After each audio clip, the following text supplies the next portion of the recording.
The webinar will begin shortly. Please remain on the line.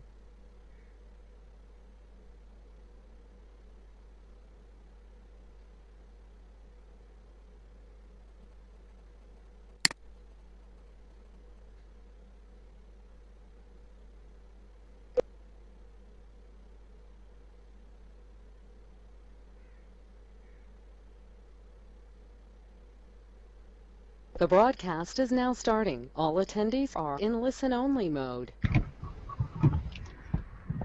Bismillahirrahmanirrahim. Good morning, everyone. I would like to welcome you all for this first webinar, series of webinars from our side.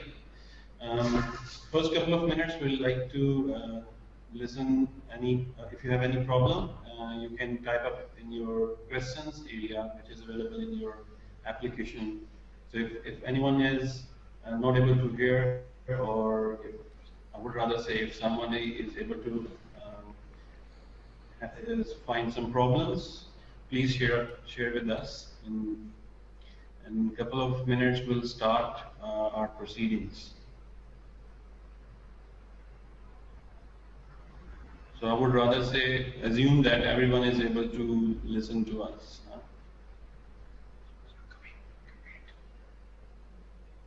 Okay, so I got one comment which is saying, Fahad is also here. So welcome. So we're waiting for some more attendees to join us because there are overwhelming response.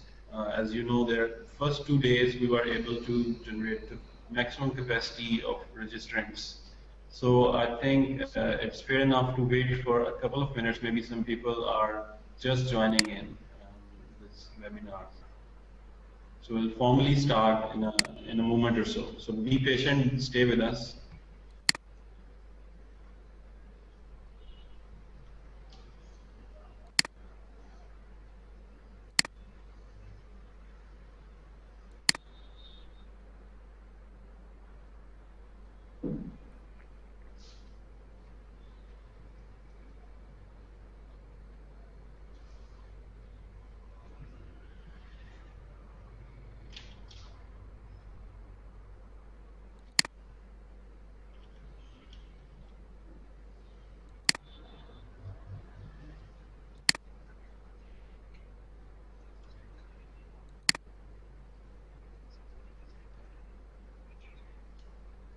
We are doing this activity for the first time and want this to be done in, fortnightly or even in a smaller span of time. And meanwhile, we are also experiencing this software. We'll be inviting you guys again, and we'll be keeping you in loop about the future coming webinars. People are joining us, and I think in a couple of minutes, we'll be able to start the formal proceedings.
Okay, it's bright sunny morning in Lahore.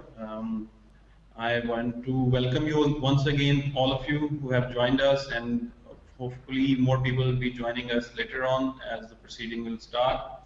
My name is Hamad Mushtaq.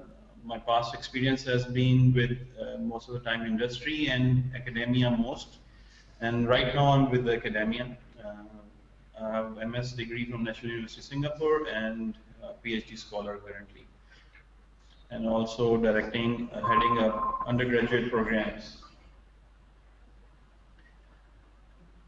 Okay, the purpose of this series of webinars is, as we discussed in between the lines, that most of the time we hear from the industry practitioners that whenever students or fresh candidate students who want to join industry, they don't have exact exposure of the industry and they don't possess the exact amount of capabilities or skill sets that are necessary to comprehend the corporate nature.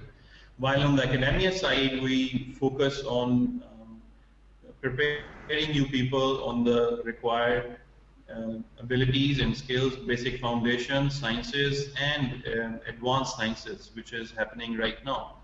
And whereas there is always a gap between the corporate exposure and then the actual bookish knowledge.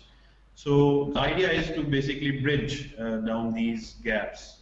And here we are from the academia side and from the practitioner side. We'll be having a debate. We will be having series of positions which are explained by the practitioners by themselves, how they have been experiencing in the market and what they expect actually from the young people who are joining into this new industry.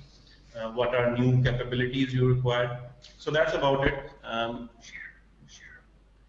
Let us start the formal proceedings. I would again like to describe the topic today, that is,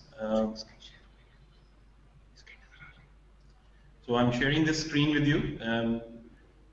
Anyone who can post, one or two people who can post that they are able to view this screen on their PCs or handhelds.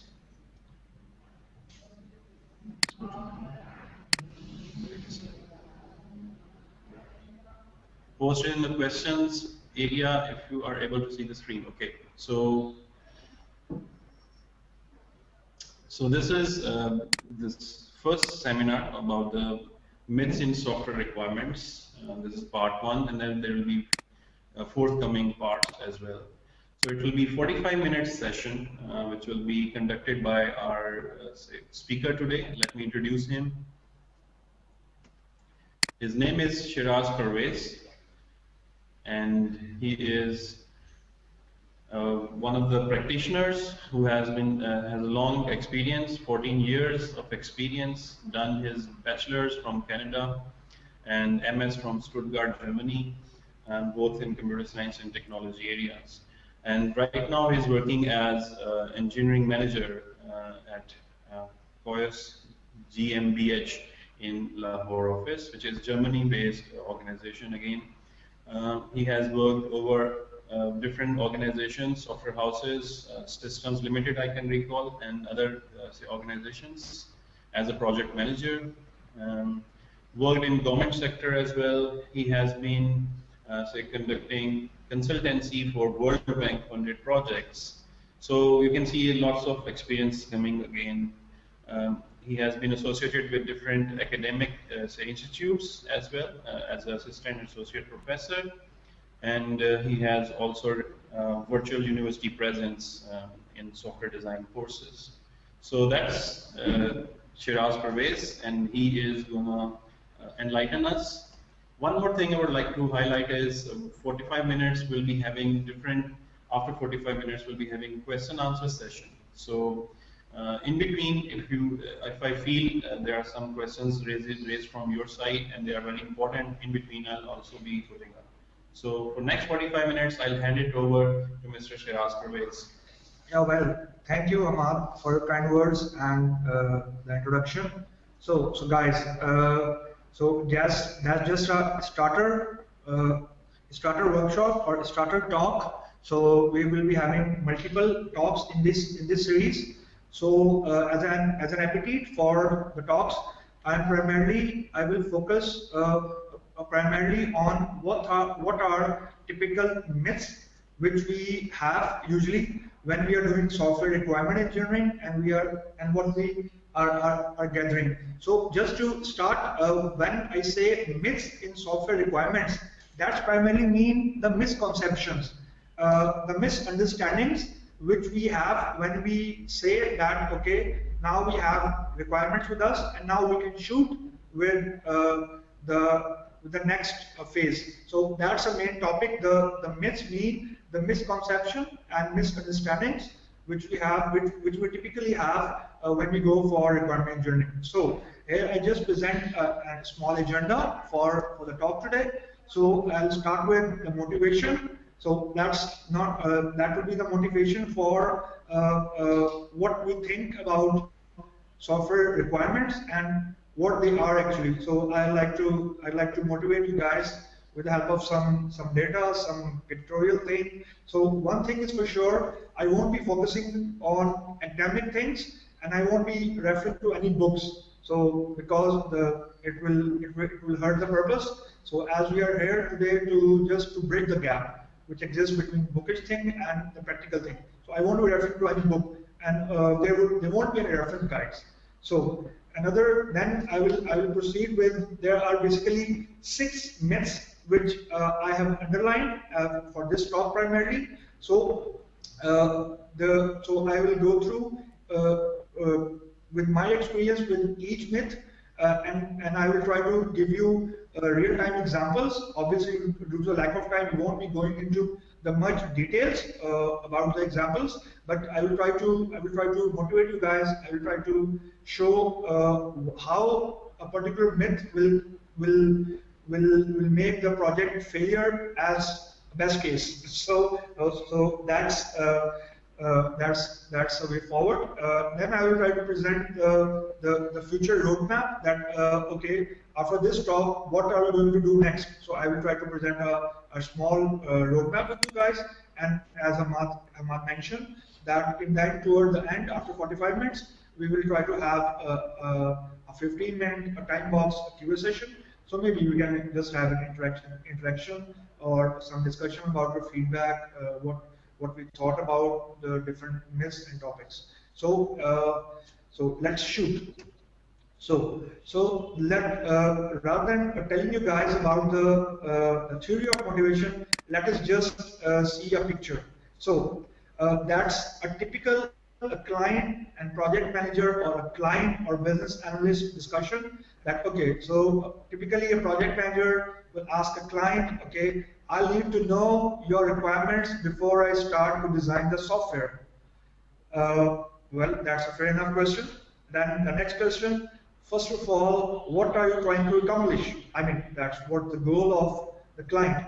Then we have a mess at the client side, that I'm trying to make you design my software. So that's a typical response what we get from the client. Back to project manager. I mean, you are trying to accomplish with what are you trying to accomplish with the software? That's fair enough question. Then in next slide, I won't know what I can accomplish until you tell me what the software can do. So that's a typical response again, because the client is paying you, and he thinks that you should know for which he's paying you. Then, okay, then back to project manager. Now, trying to get this concept through your thick skull, the software can do whatever I designed it to do. Then we have a lost picture. No communication, both people are lost. Then back to client.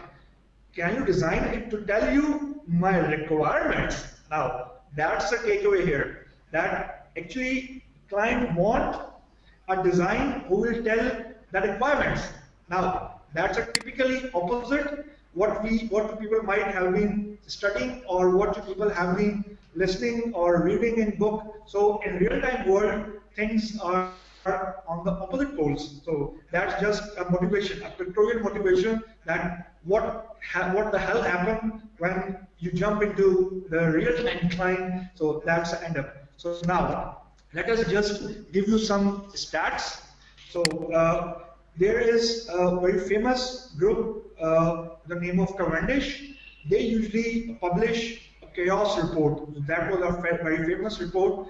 They first published it in 1995. So at that time, and they repeatedly publish these reports after 10 years, and for every year they just publish different versions. So I won't go into the much detail, but the punchline is that according to their survey, the 2014 latest survey, they just mentioned that ambiguous requirement specification are one of the top 3 reasons for project failure. Now, believe me, this is true.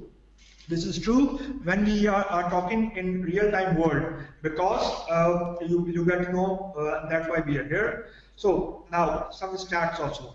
That due to the software project increases, success of software project increases from 100% to 34% from 2004. That means what figure? Because in 2004 we were having a success rate of 19%. Now in 2014 there is a success rate of around 35 or 36%.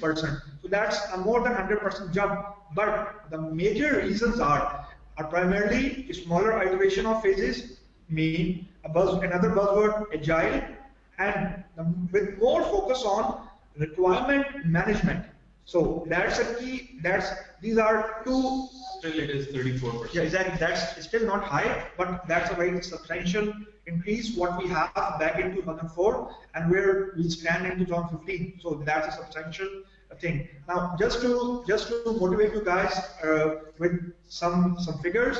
So each year alone, US is spending around $300 billion on software projects. And now, when you will calculate the success rate from dollars, that means $250, 34% success rate. That's around 85%, $85 billion is success, and more than 150 billion these people are losing every year. Now that's a very big amount when you go to dollars. So let's proceed further. Now what I have tried to publish it that in the standard report they have on the other side of the coin they just mentioned what are the key success factors. Now you can see 15.9% are saying user involvement. That's again client. Then around 14% we have executive management support. Now the third one, that's clear statement of requirements. That around 13%. So if you sum up them, top 3, that will make around 41%. Now out of 100%, 41% things which are top 3, and out of 41% we are having around 30% which involve user, because 16% user involvement and then 14% or 13% clear statement of requirement. Now both include user, and due to user we have some issues. That's what we are discussing right now. So now, what is the myth number 1? Now, the punch area. What is the misunderstanding when we go to the client? Now, when I say what is myth, that's what deaf people think. I mean, project manager or business analyst usually think on these lines. Now, myth number 1. Now, client know everything. That means we are going to client assuming he know what he want to develop or what he want from a software house. Now this seems to be counterintuitive. That we should be asking the client, but why it's a myth?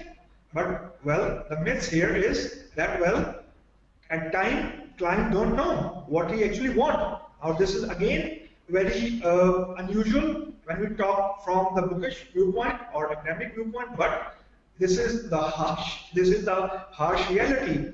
And if I try to add misery to the wounds, the client is paying you actually. So the client is paying you for something which he don't know, and client want you to tell him what he want actually. So that's exactly my second point, that customer actually tend to tell you about the features, but not what they truly need. That means that they have a very vague idea how the things, what things would look like when they will have some sort of software with them. But whether these things are requirements or features or something, we don't know actually.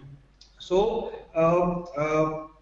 so that's a key takeaway here. So on the other side, a client often don't know what they want. Now this will reflect this harsh reality that if a client is not a software guy, for example, if client is from some furniture industry or from some what you can say automobile industry. So if a client is not from no, if a client is not having a technical background, then the things, and then it's even more harsher to explain this to client that what he is expecting maybe it's not possible in a software. So one thing may be possible in, for example, a construction industry, but other thing, the same replica, it may be not possible for a software house. So this is again will be an unusual thing for a client. So this will ultimately lead you that the client will say at the end of the day, okay, you people are not capable enough, or you people don't have enough knowledge to serve my purpose. I take your project back, or something bad will happen. So let us just have a single example. Okay. So assuming a client is a mixture of techie and non-techie, so maybe that's a simple thing. That's okay. For example, if clients say, I need a software which will allow me to select multiple options at a time, and I need a radio button. Well, this requirement seems to be very good, but if we analyze it, this is practically not possible, because if we are talking to a technical guy, by definition we put a radio button where we want to select only one option. So if client want to check multiple options, then the radio button is technically not possible. Then we need to go for checkbox. But now this is the golden words from the client. So you can't have blanket rejection over it. So what would be the typical response from the project manager? Either he can accept it, or better ask the client what he actually want to do. So as I said previously, so client usually tell the solution, not the requirement. So this thing we face almost every day operationally, where we need to convince the client that what he is expecting is basically not possible. So the myth here that the client understand everything totally go wrong in many cases. So that's the first myth on which I want to discuss. So okay, so the moving forward.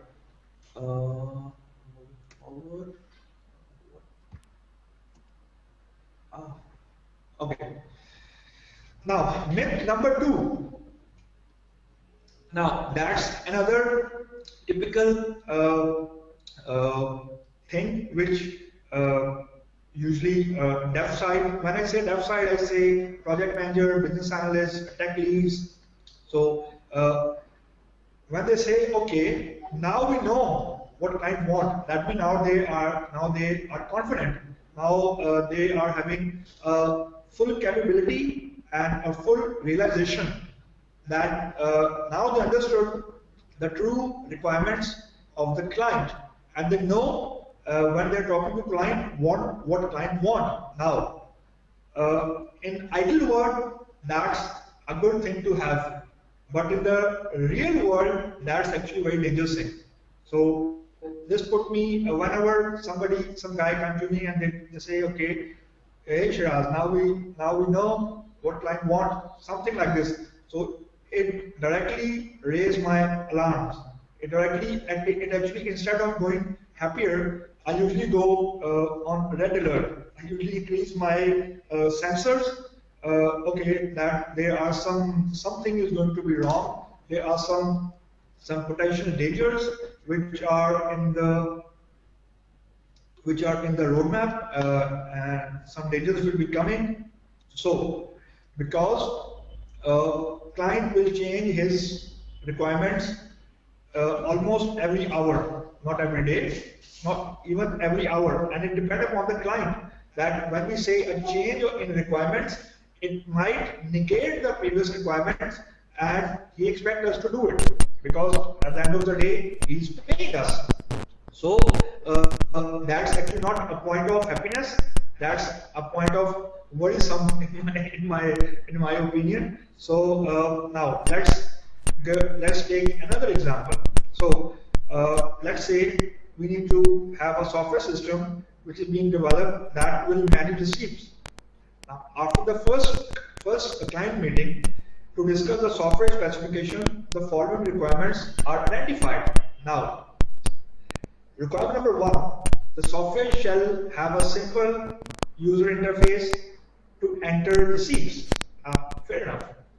Requirement number 2, the software shall make it easy to find receipt. Typical response of, for example, a project manager. Okay, happy that we got what we want from client.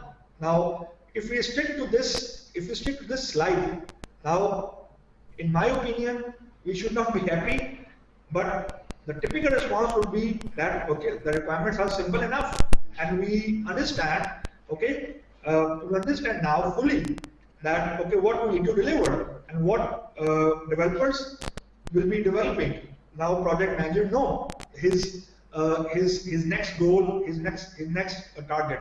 But hang on, let us just analyze it. Let us just analyze the requirements step by step. Okay, again, so when we say the software shall have a simple user interface to enter receipts, okay, fine. Okay, then the typical developer or a technical team lead question, what qualifies to be a simple user interface?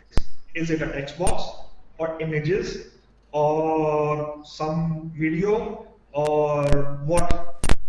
So now we have a trap here that when we go back to the client and we will show, for example, a text box as a simple user interface, the client might reject it outrightly. He say, hey, this is not what I expect, because in my opinion, simple interface is a simple image or maybe a simple video. Now this might not be a problem if you have a simple GUI where you can just replace text boxes with images or with videos, blah blah. But it will make your life hell if the GUI is more complex.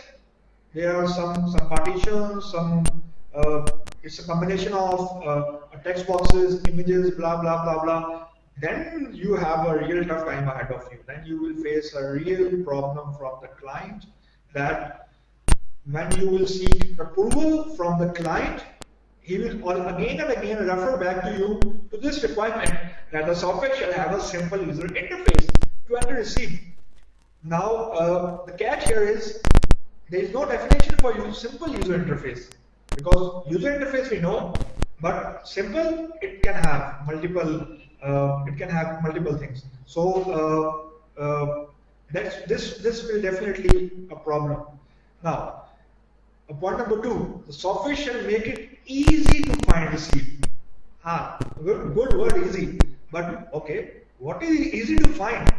Is it, for example, if you say, if I speak, it's easy. If I sing, it's easy. Or if I clap, it's easy. Or if I just click on the button. So what are we going to do? Again, coming back to 0 point, that if the interface is simple, or if you have only one search GUI, then it's okay. But if there is more complexity in the GUIs, then you are on edges, then there is a problem. So that's just a real time, and by the way, these are again excerpts from the real time functional requirements, obviously which I can't make public, obviously.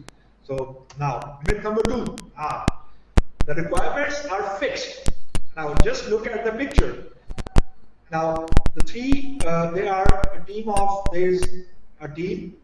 Now it says today is a 3-year anniversary of our first meeting to discuss project requirements. Now we have a client, we have a requirement gathering team. Now they are saying, okay, now we are at the 3rd year, okay, and we are still discussing requirements. Does anyone else see a problem here? Well, there is no problem except it's taking too much time. Then the last, when you are done, can we talk about requirements? This means for 3 years we are talking anything except requirement. So coming back now, just to motivate you guys with a concept, that when I say the requirements are fixed, this does not mean we are not listening to the client. It means actually that when a project is underway, there are new changes. Obviously, there are new features, new things that will keep on coming from the client, and obviously it will lead to some sort of change request. We have scope creep. Now this is normal. This is normal as far as you can handle it, but this will make your life more miserable if you ignore it actually, and you feel that since requirements are fixed, this is normal. We will handle it. Now the next thing. At time, what we deliver in the end is totally opposite. What we make as prototype or what we make initially, that's by definition what is a throwaway prototype. That means the first iteration which we show to the client as a rough sketch or maybe a GUI, sort of, it's usually a throwaway because there are so many changes. So when we assume that requirements are fixed, we are actually tying up our hand and we are going toward we are going to jump from the mountain with our hands are tied. So that's a very big myth actually. Now, so when say now this thing means scope creep is one of the top 10 obstacles in project success. There is a global survey going on. They do it after 4 years. Now this year they will do it. The last year they survey in 2010, and it mentioned that not handling the scope creep or change request is one of the top reasons why the project is not successing. So just to give you an example from a non-technical viewpoint, for example, just to understand what a creep is, what a scope creep is. Now, for example, if you are going for a shopping, you have a shopping list. That means you have a contract and an agreement that, okay, when you will go to the shopping mall, you need to buy, for example, 10 things that's on the list. And you came back with an item not on the list. So, for example, if you are going for grocery, you have, for example, $1,000 in your pocket. And when you came back, you bought an iPhone 6, which was definitely not on your list, but you buy it. Now, when we translate it to the scope thing, actually requirements are changed. So what you go for, you didn't buy it, but you have the budget. And then you say, okay, since I have the budget, let me buy another thing. So that's what a typical scope creep is in our normal day life. So that's a non-technical example. So now, just go to a technical thing. So for example, we have some requirement from the client and we are giving first demo to the client, and client, after first demo, the client said, there should be a new button on GUI where I can add new images, and software should tell me how much similar images are there already in the system. So that means there should be an upload button which will, via which user should be able to add an image, and the user should be able to compare, the system should be able to compare the image with the already existing images which we are having in our database or system. So now the trap. What's the criteria of similar images? Mean what, for example, if you're having a 50% match or 60% match with the existing images, so is it a success criteria of a similar image? Because it's not defined. And the typical client response would be, well, I don't know yet, but I paid you for it. So you should tell me what are similar images. So this just reminds me of one of our typical client, which keep on keep on telling us, okay, develop this, develop this, develop this, and at the end of the day, he just said that, okay, what you have been developing is totally crap. When we say, okay, then what's the correct thing? He just said, you should tell me. Why I should be telling you what is right? So because he was paying, so he just said, developer have wasted my time, but I don't know what is correct. Developer should come to me instead of I going to them. So so that's a typical client response. Now the things goes to development. Now dev give the estimates of 80 hour with an expected variation of 30 to 40% variation. Now the client say, why the hell is taking so much time? I have just asked for a simple button. Last time I asked for a button, it took 4 hours. Dev team, well, it depends on the functionality of the GUI. It might that for the last time, he just have a button which should play some video. But when we are going for image recognition or image matching, something like this, so at the end of the day, it doesn't depend on a button, it depends upon the functionality. Now this is a very hard thing to tell the client. So as I can understand that most of the time there is a problem of living between the subjectivity and objectivity. Yes. Because some of the things are explained in subjective manner, we take it as that ease of use means we understand what ease of use is for the client and we'll make it for him. But eventually when we do it, it becomes a different definition of our ease of use and his ease of use. Yeah, exactly. Exactly. At the end of the day, when we say, okay, for example, one thing is easy for me, but I am not the approval actually. The things are to be approved by client, so it depends upon the client ease. Yeah. So if we don't ask the client substantially or objectively, okay, for example, in bullet points, that okay, you want GUI, okay, for example, if you want to upload an image, okay, for the definition of similar images, it has to be 50% match. So because when we go to some stats, it's rather easy to answer the client rather than we have an open-ended statements. So that's a key takeaway here, I think so. So let's proceed. That's my favorite myth, assumption. Now the typical word, no need to write more as it is already assumed to be understood. Now this thing, in my experience, this is most of the time we are facing this hell thing. We are facing this thing because everyone can have different understanding, and a very common phrase in industry, assumption is the mother of all our disasters. Yeah. This means that we know what client want, that's why we are not asking him, because we know, and he know, and we know, and since we know, we are going to give him what he want, because we are friends, we know each other, and we trust each other. Now, well guys, it's not a matter of trust, it's not a matter of friendship, it's a matter of having a go no go for thing here. So assumption. Now for this particular case, I have tried to give you a typical non-technical example, because I find it to be more motivating.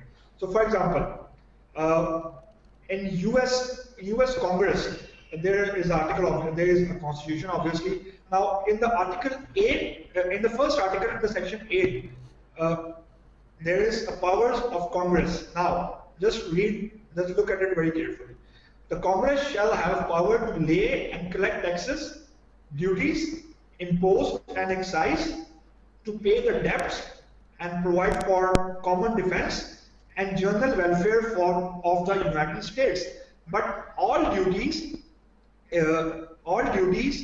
imposed and excises shall be uniform throughout the United States. Now, well, this thing seems to be fine, but we can say, okay, taxes are okay, duties okay, excise okay, but what qualifies to be a general welfare? How do we determine, okay, now if somebody go to the law, to the court, and they just refer to this clause, hey, the government is not doing fair enough for general welfare. So it will all trickle down, what does it mean by general welfare? So is it good health, good education, good law, or good retirement plan, or good law and order? What? How we know that government, and this is, by the way, I'm talking about US government. So how US government is going to substantiate or tell, well, they are fulfilling this general welfare clause. So I have intentionally put this thing here just to motivate you guys that even at that highest level, we have these sort of confusions, these sort of issues, which at times lead to a problem, maybe a lawsuit. And I think confusion starts usually from the highest level. That's very true. Because if you don't involve the end users who are actually, at the operational level who will be using the systems, they will be coming up with different explanations of the requirement later on. And if you are discussing with the wrong guy, or maybe the head who is just giving you qualitative or subjective requirements all the time, when it comes to the acceptance testing, the end user acceptance testing, which is actually done by the operational users. That's a problem. That's where you find the gaps. They report that we are not able to find the main functionalities that was available in the legacy system even. So they will report such kind of things which were not discussed earlier. So it's better to involve. Exactly. Yeah, exactly. That's very true. Very true. Now, the next myth: one solution fit for all. Now, again, that's a typical expectation from client. There will be some magical keyword which will take care of all the remaining requirements. So, since computer is doing everything in the world, so and computer can do everything. I mean anything. So there should be one magical keyword or magical thing which should do everything else for me. And this usually, in my experience, this usually creates problem with the non-functional side more than the functional side. So when I say non-functional side, I usually refer to performance or stress testing and stuff like that, color schemes, environments, and stuff like this. But this is a very, very frequent case when we are writing user requirements or user specification, something like this. So for example, there is one requirement: the software should have minimum loading time. Okay, well, this is fair enough.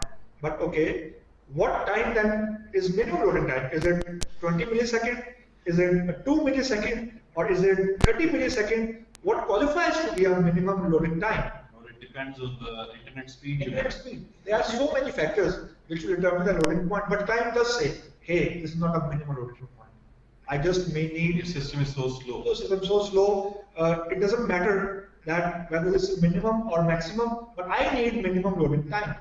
Then the color of GUI should be a combination of blue, gray, and etc., etc. That now, what does etc. mean? At the end of the day, client will be referring to this etc. So everything which is remaining is under the umbrella of etc. So there is no magical keyword. There is no magical word. There is no such thing, one solution fit for all, because every problem has its own solution. So there is no such magical keyword. So which, I mean, in this point specifically, we need to set the expectation of the client more clearly, rather than going for fulfilling this thing. Now here I come to my last myth. How much time do you have? 5 more minutes? Fair enough, Okay. 5-10 minutes. Okay. So, okay, now the last. What is a good requirement? Okay. What is a good requirement? So that means how much detail is required. Now this means what is 2-page requirement is good, 4-page requirement is good, 1-liner is good, or 4 pages are good. What? So well, it depends. It depends who is doing it. For example, if it's done by project manager or a business analyst or developers, so it will depend upon their acceptance level. For example, a technical guy, he need to drill down more into use cases and architecture thing. From project manager or business analyst viewpoint, you just need to stick to use cases and scope of work thing. It depends. Who is writing a requirement? So, but here is a punchline. That best written requirements can't replace a dialogue. That means the discussions which you have with the client or the customer, it can't replace the requirements. You need interaction. Maybe a good thing would be you can have a high-level pictorial representation or some sort of root cause or root case diagram just to represent something. But it all depends. It all depends. So when I say whether it's a good requirement or not, one should not jump to the conclusion, and there is no judgmental thing that whether this is a good requirement or a bad requirement. So, well, we don't know actually. So, again, since customer gives solutions, not need, so it depends how much in detail you want to drill down. So, to lock a requirement. So here I'm not referring to any requirement elicitation process or requirement documenting thing. That's another ballgame. I'm just saying that when we say a good requirement, there is no universal truth. For example, one client can say a good requirement, and another client can say the same requirement a bad one, because the expectations are same. And the catch here is client qualifies to rate a requirement document. So, well, I tend to disagree here, because client is not a technical guy. Yeah. He only know his mind. That's what he wants, but how these things are translated into documents, he don't know actually. So let us just have an example, and I try to wrap up. Now, for example, I have just tried to show you multiple versions of same requirements, and I've just tried to tell you that as we drill down into the details, there are some issues. Okay, the first requirement, the first version of requirement, when alarm system is alarmed and sensor is triggered, the user shall be able to enter numeric password to disarm the system. Now that's a typical requirement. Now, when it goes back to business analyst or tech lead, the typical question would be that now after having the brainstorming session with the team, the dev team, then here we have a next version. The system shall give the audible tone after the user enter 8-digit password. Now, just try to distinguish between the two versions. In first version, we don't have a design thing.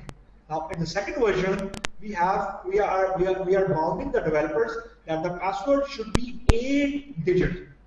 Now, here and in the first version, this is a typical requirement, but in the second version, we are going toward an stringent design and requirement. So you can see we are now having a transition from requirement to design. So this is what I've tried to mention, that it's a very thin line. When we go from requirement to design, all of a sudden we cross this red line and we are in a problem. Now here we have, it should be third version, not fourth. The system shall sound at 1000 Hz at a tone of 75 dB and for 0.5 seconds after user entered 8-digit password. That is more specific. That is more specific, and that's a typical design. But since we don't know what is a definition of a good requirement, we usually put this thing into requirements. And clients say, hey, I don't care whether you put a 75 dB or 100 hertz, I don't care.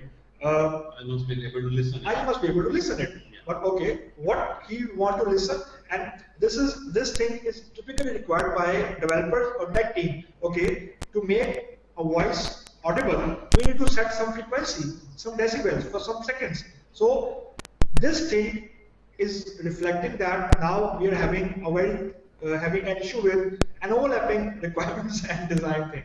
So that's my last thing. So here I just wrap up my all myths about software requirements. So before handing it back to Hamad, I just want to mention that I just prepared a small roadmap. So maybe sometime next month, end of April, I'll try to present the second myths in software requirement. That will be part 2, and I will try to focus on how to handle these myths, how to handle it. So and maybe a third part in this series, that was the last, that requirement myths and project management. Now these two things usually go neck by neck. So we can't have good project management in isolation and without requirements and blah blah. So that's that would be the follow-up roadmap from here. So if you are confused during the presentation and explain that why we are only explaining the myths, so the roadmap tells you the story that we deliberately launched it for, saved it for next coming sessions with you guys. So meanwhile, we'll scroll through your questions. If you have asked anyone has asked any question, and otherwise, if you haven't asked any questions so far, I would encourage you to post questions, which is available in your Citrix GoToWebinar application. Hope you will be able to find it. There are a couple of questions. Meanwhile, I'd like to remind you that this is our first session, and hopefully it has added value for you. And then this is our volunteer activity, and we'll be hoping and need your support and your feedback to continue this kind of activities in future as well. We'll be sending a feedback survey, hopefully by tomorrow or some time today, so that you can give us credible feedback and we can improve our future presentations. Yeah. So there is one question coming up for Shiraz, and I'll see how we can read it there. Yeah, we have a couple of questions, so let's see. Okay, Let's start with this. How non-functional requirements are gathered, and how it can be more helpful to elaborate non-functional requirements. Okay, so this is again from one of the areas like the response time. Yeah, exactly. I'll answer it briefly here, because that would be the my topic for next thing. But okay, but usually when we go for non-functional requirements, we usually have a close bounded thing. So for example, if we are talking about loading time or stress testing, then we should share the criteria. Okay, for example, in one of our software projects, we usually make sure that we should be able to have a beta deployment for 5 days, successful 5 days, before going in production. So when we say that now this software is stable, so we mean that it worked fine in the production for 5 days, and then it didn't have crashes or it didn't have memory leakages. So there should be some criteria for non-functional requirements to have a closure. So that's about it. Okay, we are also recording these questions as these question answer sessions as well as a presentation. So some of you guys who are experiencing problems, as electricity is down there, somebody has posted. We'll try to make a platform where we can share the recordings, maybe the transcript as well.